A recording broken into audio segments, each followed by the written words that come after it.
எனக்கு ஒரு குட்டி கதை ஒன்று ஞாபகம் வருது, சொல்லாமா?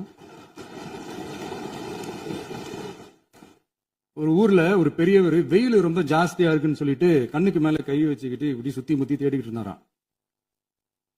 அப்ப கூட இருந்த ஒரு சின்ன பையன், என்ன தேடுறீங்க அப்படின்னு கேட்டானா. அதுக்கு அந்த பெரியவர் சொன்னாரா, அது ஒண்ணு இல்ல தம்பி, உங்க அப்பா இங்கதான் இருப்பாருன்னு சொன்னாங்க, அதான் தேடிக்கிட்டு இருக்கேன். எங்க உங்க அப்பாவையா காணோம்?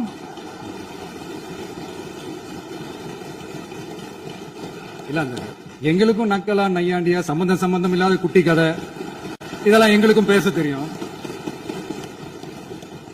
அந்த கதையில பெரியவர் அப்படி சொன்னாராம், தப்பா எடுத்துக்காதீங்க. அந்த கதையில பெரியவர் அப்படி கேட்டாராம். அதனால யாரும் இங்க டென்ஷன் ஆக வேணாம். போயிட்டாங்க, பேசலாமா? நிறைய உங்க கருத்துக்களை நீங்க முழுமையாக மன நிறைவோடு பேசலாம். டிவியில பார்க்கலாம். சரி, அதான் 5 நிமிஷம் பேசுனதுக்கே குளத்தூரி இந்த ஆட்டம் ஆயிடுச்சு. பேசுனா அப்புறம் என்ன பண்றது? கடைசியா நான் இந்த உரையை முடிக்கிறதுக்கு முன்னாடி ஒரு முக்கியமான ஒரு விஷயம் பத்தி சொல்லணும். ஆளுநர் உரை அன்னைக்கு இந்த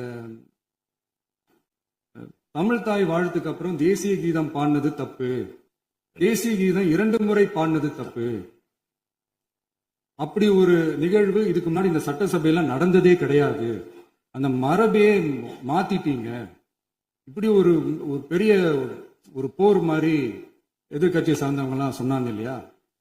அந்த மாநில உரிமை போராளிகளை, அந்த மரபு காக்கிற உரிமை போராளிகளை ஒரே ஒரு கேள்விதான் கேட்கணும். 2021 ஆகஸ்ட் 2 ஞாபகம் இருக்கா? Centenary celebration of Tamil Nadu legislature. அந்த ஃபங்க்ஷன்ல நம்ம முன்னாள் முதலமைச்சர் கருணாநிதி அவர்களோட கலைஞர் அவர்களுடைய கலைஞர் அவர்களுடைய புகைப்படத்தை மாண்புமிகு குடியரசுத் தலைவர் திறந்து வைக்கிற ஒரு ஃபங்க்ஷன். அந்த ஃபங்க்ஷன்ல national anthem followed by Tamil Thai Vazhthu அப்படின்னு அறிவிச்சது ஞாபகம் இருக்கா?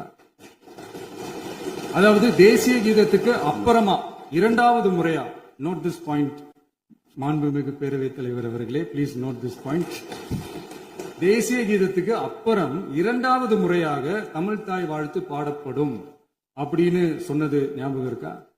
அதுவும் முத்தமிழ் அறிஞர் அப்படின்னு சொல்ற நம்ம கலைஞர் அவர்களுடைய அந்த புகைப்படம் வெளியிட்டு விழாவில் அவர் இருந்த இதே சபையில தமிழ 2வது இடத்துக்கு தள்ளினது யாருன்னு ஞாபகம் இருக்கா?